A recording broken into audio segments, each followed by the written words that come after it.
Hey, I'm Matt Hudgins and he's Dave Mulvaney and this is Profitability MD. Dave, how you doing today, buddy? Great, Matt. How are you? I am doing great. Another fun day in Atlanta. I guess we got some storms coming up from the hurricanes that are in the Gulf. This is late August, generating rain here in Atlanta. I don't know if you'll get rain in Jacksonville or not. Sunny right now, but we get thunderstorms every day this time of year, so nothing new. So, and congratulations, you had a little vacation, staycation the end of last week. That's good. We always talk about recharging our batteries, in our little mastermind group. We talk about recharging your batteries so you can hit the ground running. So have you had a good week? Productive? Oh man, I'll tell you, batteries recharged, set some gigantic goals while I was on my staycation. And I love it. So that's what you do when you're on vacation, right? That's what you do. All right. Episode 88, more leads, more clients with our 10-10 program. More leads, more clients with our 10-10 program. So and that's what everybody wants, right? Everybody wants more leads. Everybody wants more clients. Everybody wants more leads. Everybody wants to take. So the 10-10 are 10 minutes, 10 words. All right. 10 minutes, 10 words. That's what we're gonna talk about those 10 minutes and the 10 words are probably more important than the 10 minutes. No, they're really not, because once you have the 10 words, then you got to spend at least 10 minutes, right? If you don't have 10 minutes, you probably are too busy. Not a big deal. All right, so the background on this. So this idea comes out of Dean Jackson, and let's give full credit to Dean Jackson. He's I Love Marketing. He's got his own website. Dean Jackson's a great real estate guru. He's got a couple podcasts that we listen to. I love Dean Jackson. So he's got something called the 9-word email. All right, so full credit to that. He did some research talking about the value of unconverted leads. So there's a guy named Chet Holmes. I think we've talked about him before in the past. Chet Holmes and Tony Robbins do a business deal that's called Business Mastery. Chet Holmes passed away, but Tony Robbins still teaches Business Mastery. So the Tony Robbins Business Mastery is based off Chet Holmes. Chet Holmes has a great book. You and I talk about that in the back. I think it's called, what is it called? Something marketing, just a red book. You got it right over there? It's funny. Would it be on my desk? No, it's right on the back of my bookshelf down in the other office in the basement. I don't know. Marketing machine. That's what it's called. The ultimate sales machine. The ultimate sales machine. I had a look. All right. So Chet Holmes has this pyramid that he talks about. Only 3% of buyers are ready today. So if you're selling dog food today, only 3% are ready. And that's a great example. Perfect example. We're selling a new dog food, but okay, let's talk about the 3%, because it's the buyers of dog food. Okay, my dog, I just bought a bag. I don't need it for 45 days, or like you're trying to get them in the switch. That takes time. So 3% of your buyers are ready today. Right. But then there's all this value in that other 97%, right? That there's a huge number of those guys. It's like 85% of those people will buy that product within the next 18 months to 2 years.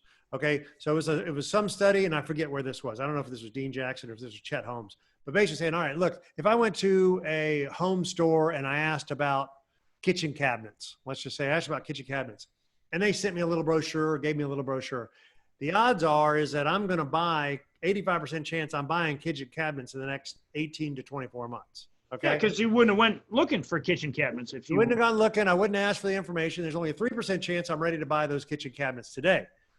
There's an 85% chance I'm going to buy it in the next 18 to 24 months. So what they were talking about, again, I think this was Dean Jackson, talking about the value is in those people that asked for the information but didn't buy today. Right. And so instead of thinking about, you run a marketing campaign, and you know more about digital marketing than I do, in that you run these digital marketing campaigns and you get this kind of 1 to 3% buyers, right? But you've also generated this list of followers. That's what we talk about, the value of the lead magnet and people requesting information, whether it be about dog food or kitchen cabinets, right? And that it's those people that requested the information that didn't buy are a gold mine. Those are people that are interested in your product or your services because they asked for information in the past, and they're probably going to buy something in the next 18 to 24 months. And so one thing I was going to say, one thing I'd like to add about those people, the people who ask for information sometimes become your most educated buyers, because there are certain types of buyers who will gather enormous amounts of information before they'll ever buy. But when those people are ready to buy, you don't have to sell them anything. They're ready to buy. Right, exactly right. And part of your lead magnet was helping them on the buyer's journey. I call it the buyer's journey, as people gather information and do research before they make their buying decision. So maybe when they inquired about the dog food or the cabinets, they were still in their research phase, and now it's 6 months, 12 months later, and they're in their buying phase, right? Sure. So this goes back to literally. So here it is. Here's your 10 minutes and your 10 words. And so here's where you go back and you revise old leads. Anybody else that you have talked to about doing business with in the past, let's say it's 60 days or older, right? That I talked to somebody about financial planning a year ago. I talked to somebody about coaching 6 months ago. I talked to somebody about kitchen cabinets, 7 months ago, right? Anybody that you have talked to in the past or has requested information from you about your product or service. So we're reviving those dead leads. And then you send, so that's your 10 minutes. Your 10 minutes is, let's gather up who all my old leads are. And I mean, go back as far as you want to go back. Because once we do this, you could actually set up a system that I was talking about. So go back and say, anybody who requested information anytime in the past. And then you send your 10-word email. Hey, Bob, are you still interested in kitchen cabinets? Hey, Bob, are you still interested in vegetarian dog food for your dog? Hey, Bob, are you still interested in, having the best lawn in the neighborhood? Right. So I'd say 10 words, 9 words, whatever it is, but well, it could be 8, it could be 11. The point is it's 10 words. Short and it's direct, right?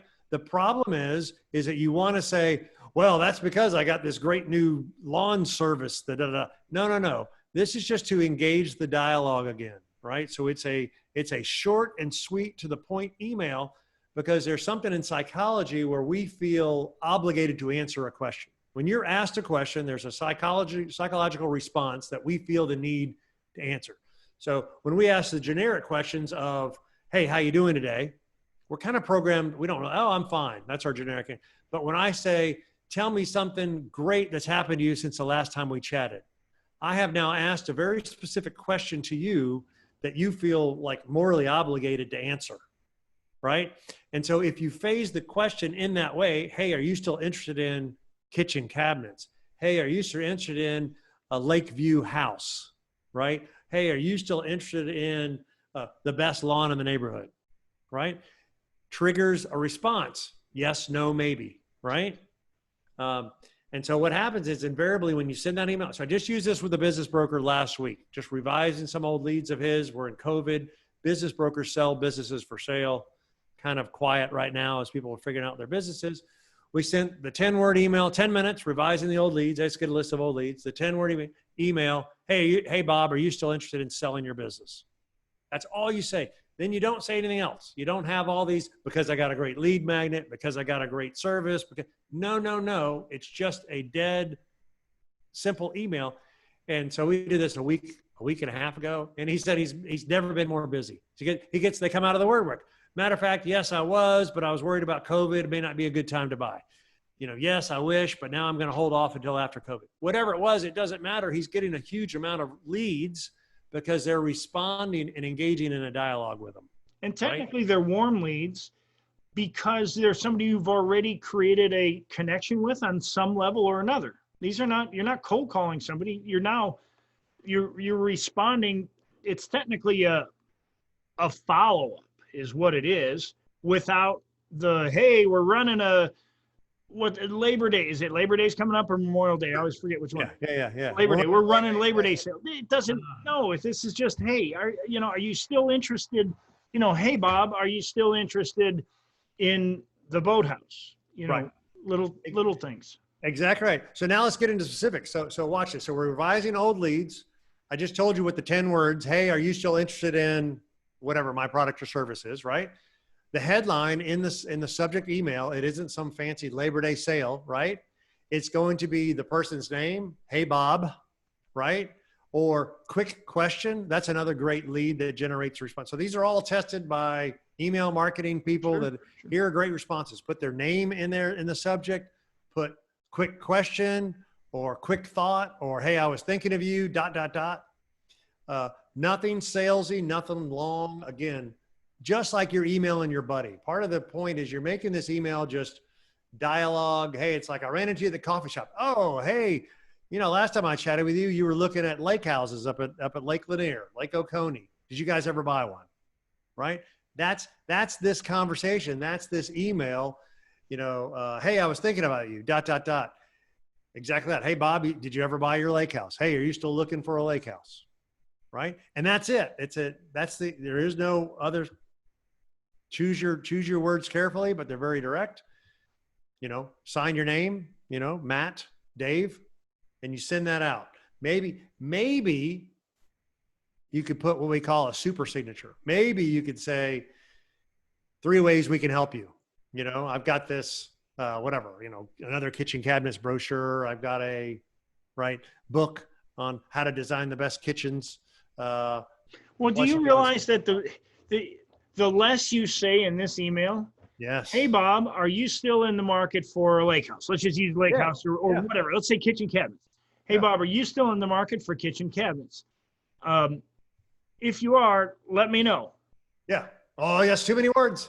Well, I know, but you don't have to say that. You could say whatever, but you got to sign. You got to sign off on your email. So you don't have to say if you are. You can just say regards, Matt.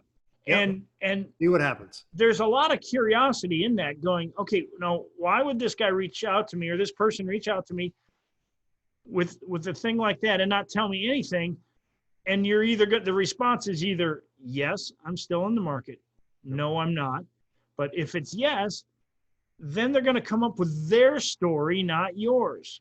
Right. And any good marketing puts the buyer, basically the buyer puts themselves into your story. Well, the story in this case, you didn't create one for them. They have to create the story. Yeah. So why are they calling me now? Or why are they emailing me now about cabinets? How did he know that I'm still in the market for cabinets? Right. Because hearing that 85% of those people that were not the immediate buyers are going to be interested in the next 18 to 24 months. And you're exactly right. I love that you let them make your story. So the response is going to be yes or no, or they're not going to respond at all. So if they don't respond, who cares? If they do respond, yes or no, well, if it's a no, now you know to take them off your leads list, right? And if it's a yes or a maybe, now you're back in the dialogue, right? So they respond back and say, yeah, matter of fact, we were looking for a lake house, but something happened. And so we've been on hold, but it's funny you say that. Now the kids are back in school. We're interested in looking again. Now you've got a dialogue going, oh, that's really funny because I just, that now you can start the dialogue. That's really great. I got a friend of mine has a lake house for sale, or I just saw a great lake house that might be interesting to you. That's where you'd start into your dialogue, but you're exactly right. Let him tell you the story. Let her tell you the story. Yes, I am. I got distracted.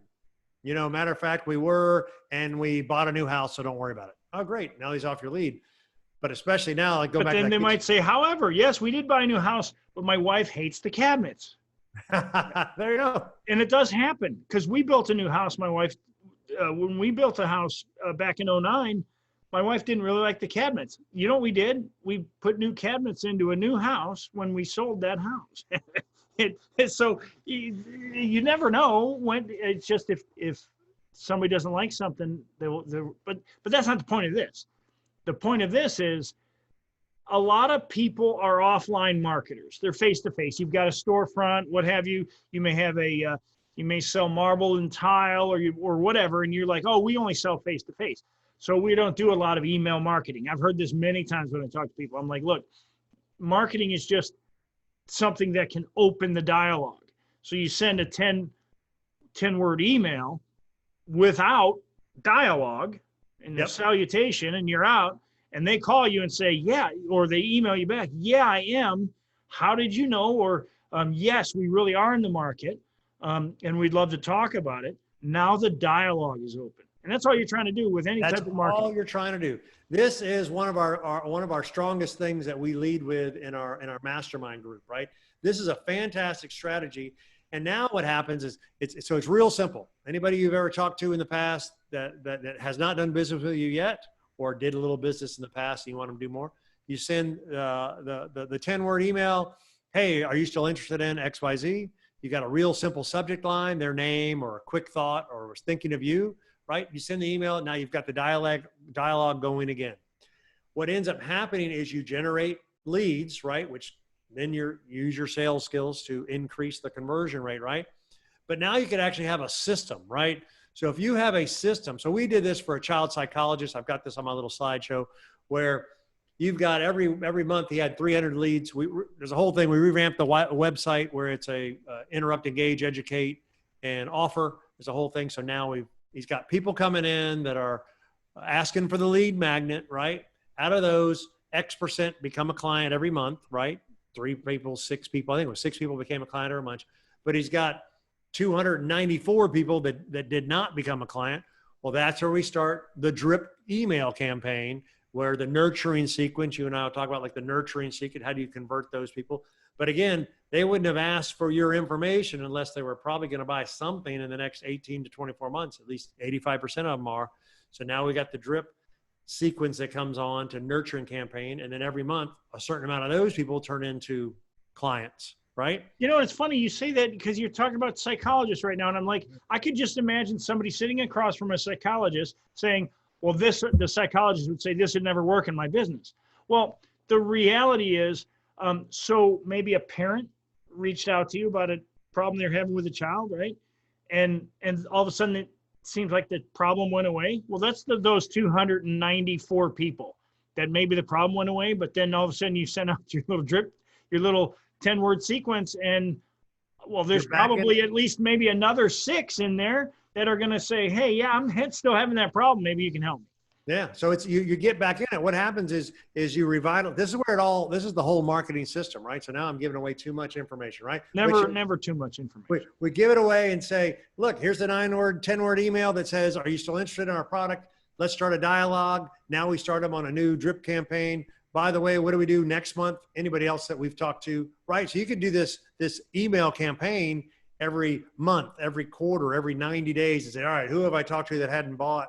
Let me just check with them again, right? So you could do this revitalizing these old leads every 30, 60, 90 days, and then you're putting them back into your drip email campaign, the people that actually respond. Because again, out of those people you send this email to, a whole bunch of them aren't going to say anything, right? Right. Well, if we sent them that same email a month from now, this month they might be interested in kitchen cabinets. They weren't interested last month when I said, hey, are you still interested in kitchen cabinets? And I got no response from them. But this month they might be interested in kitchen cabinets. So it's not like, again, here's a marketing mistake people make. It's a one and done. Well, I sent out some postcards and nothing happened. Well, I sent out some emails and nothing happened, right? There's something to be said about consistency where you could send the same email every month to those same people or the people that didn't respond. And every month you're going to have another 3 or 4 people that are responding, another 5 or 6. I'm glad you said that. Okay. So my wife and I, as you know, we have a real estate investment company, and we know there are certain houses that are vacant in neighborhoods that we want. And we mail every month to the owners of those houses every month. And you know what? I bet you our response is very little, but from doing those same things month after month. So, and we send it, we put a stamp on it. So it's 55 cents plus the paper that goes in, the printing and everything else. And every month, and then sure enough, we buy a house. So we might do that for 6 months to buy one house, but that one house will make us $40,000, $50,000. Right. Well, that's why we consistently do it, even though it's not bringing the results that you would think. Well, the margin there is high. If you're selling kitchen cabinets, you might have much better response. But again, you keep doing this month after month, and you're going to create revenue that otherwise wouldn't be there. These are warm market leads. They're warmer than just getting somebody off the internet. Correct. Because you have to go through the education. They're in an area we know it's vacant. Yes.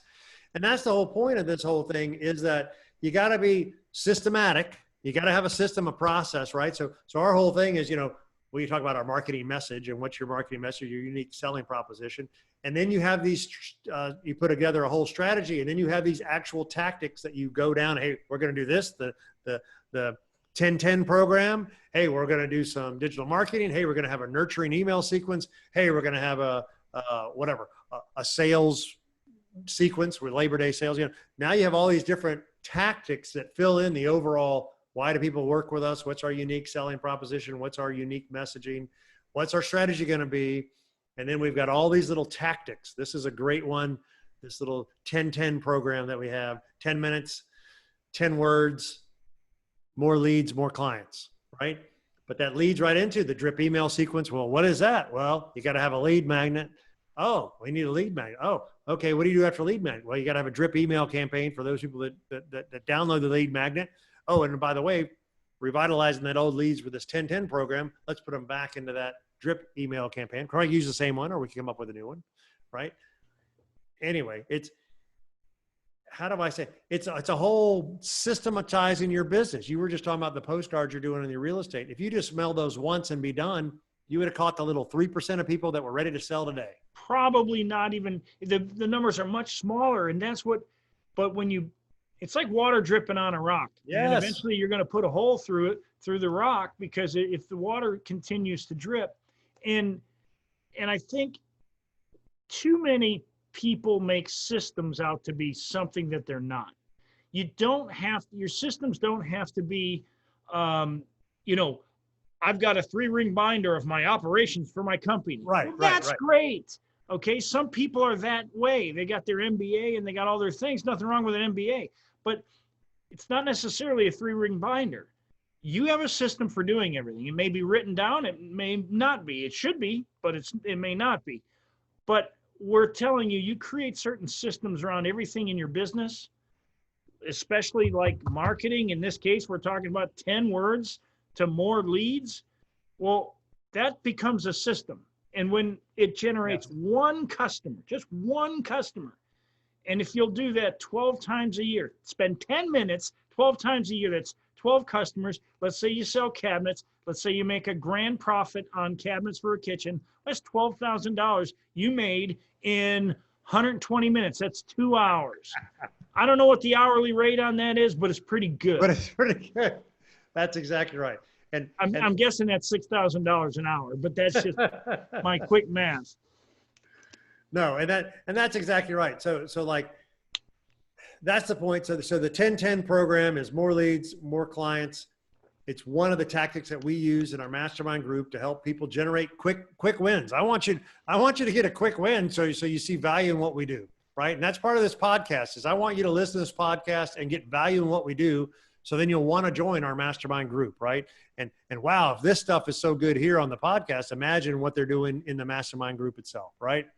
So these are the type of strategies that we work on, that we put together for our clients, for our group program that then applies directly to your business. All right, so you want to do the 10-10 program? Well, let's talk about it in our mastermind group, because you're a plumber and you're an electrician and you're a home builder, you're a whatever, real estate guy. Now we can apply that specific strategy to your business and get some feedback from the group. That's the whole mastermind concept, would be, how do you think we should word this given my industry, right? You know, and it's funny you say, you mentioned real estate a couple times. You mentioned Dean Jackson, real estate, okay? Yep. Tony Robbins, real estate. If you look at, when you go to some of our early podcasts and we talk a lot about the 5 pillars of wealth, 4 pillars of wealth. Well, one of those pillars is actually building cash flowing assets. And real estate happens to be a really great cash flowing asset. Maybe not the perfect one to have during COVID because some people aren't paying their bills, but that's not the point. The other point of our mastermind is that Matt and I have always been about building these multiple streams of income so that you're using your business as a tool to build wealth. Yes. And when you look at success has clues. And you mentioned Dean Jackson, and I think of Grant Cardone, who's trying to now build $1 billion real estate empire. Grant is one of the best sales trainers out there if you like Grant Cardone. But what does he do with his money? He's building a real estate empire. And so there's Tony Robbins owns multiple billion-dollar companies. So he's building an empire outside of his regular stream of income. So that's not just a mastermind where all we do is focus on how to get $12,000 more a year out of your business. We want to help you grow your net worth so that you can enjoy your life. Like Matt talked about earlier, vacation, It's really important. Time off, time with your family. That's why you do all this anyway. Right. And that's what I think we talked about that before, that, I want you to make more money. I want you to take more time off. And I want you to pay less in taxes. 94% of business owners overpay their taxes. So I want you to make more money, take more time off, and pay less in your taxes, right? That's kind of the whole main thing. We're using businesses to build your wealth because that's what it's for. It's not a job. It's not just so you can get a paycheck. It's not so you can pay your living expenses. No. Your business can be exactly what you want it to be, and you should want it to be. Use the business to build the wealth. That is the advantage of being an independent business owner. Otherwise, we could go work for somebody else. Right? And if you work for somebody else, you wouldn't have the tax advantage. You talk about taxes. I mean, that's why I firmly believe, and we did talk about this last week. We talked about his network marketing real business. It might not have been, I think it was probably 2 weeks ago, but we were talking about why many accountants and CPAs will tell you, you need to have a business, even if it's a home-based business, for the tax advantages. You can pay a lot less. It's a big deal. Let's just say you can keep a lot more of your hard-earned income by having a business. It's a big deal. All right, we got distracted. All right, let's wrap this up. So more leads, more clients with our 10-10 program, right? So we talked about that. We talked about the value of only 3% of people want to buy today, that the 85% of people are going to buy in the next 18 to 24 months. That's the value. Most people are just going off those 3% of buyers that are today. The real gold is in that 85%. They're going to buy something in the next 18 to 24 months. How do we stay in touch with them? One of the ways we stay in touch with them is our 10-10 program. 10 minutes, 10 words. Hey, are you still interested in kitchen cabinets? Right? That'll generate a dialogue, which will allow you to get re-engaged. Hey, are you still thinking of selling your business? Right? That's what he did with the business broker last week. That'll get the dialogue going, and you're engaged. And now you got clients, or we got leads which generate clients, right? You and I talk about this kind of stuff we do in our mastermind group. We're looking for a few more members of that. If you're interested in that, reach out to me and Dave, Matt at profitabilitymd.com, Dave at profitabilitymd.com. The idea there is, look, it's just a conversation. Let's just see if you're a good fit, if we're a good fit for you. Nothing to be scared of, just a little 30-minute conversation. Also look for us anywhere you find your podcast episodes, right? You got iTunes, you got Stitcher, we're on Spotify, all that kind of stuff. We got our YouTube channel, YouTube, Profitability MD, and then we got obviously our website, profitabilitymd.com. So this is a great episode. More leads, more clients with our 10-10 program. Go make some money. Go Dave? make some money. That's awesome, Matt. So I'm glad we covered that. And hey, you said we're going to open a conversation about a mastermind. If you contact us, what I can assure you is we've got to make sure it's a fit for you and it's a fit for us. We're not going to sell you into the mastermind because we don't, it's an exclusive club. Yeah. In other words, we want to make sure if you're a fit, you're the right person, you got the right mindset for it. If you're looking for accountability partners, that's not us. You got to be accountable to yourself. But if you are accountable to yourself and you're the right fit and we're a fit for you, then it's going to be great for you, for your business, for your finances. And we look forward to hearing from you. So sounds good, my friend. All right, buddy. Have a good week. All right. You too, man. Take care.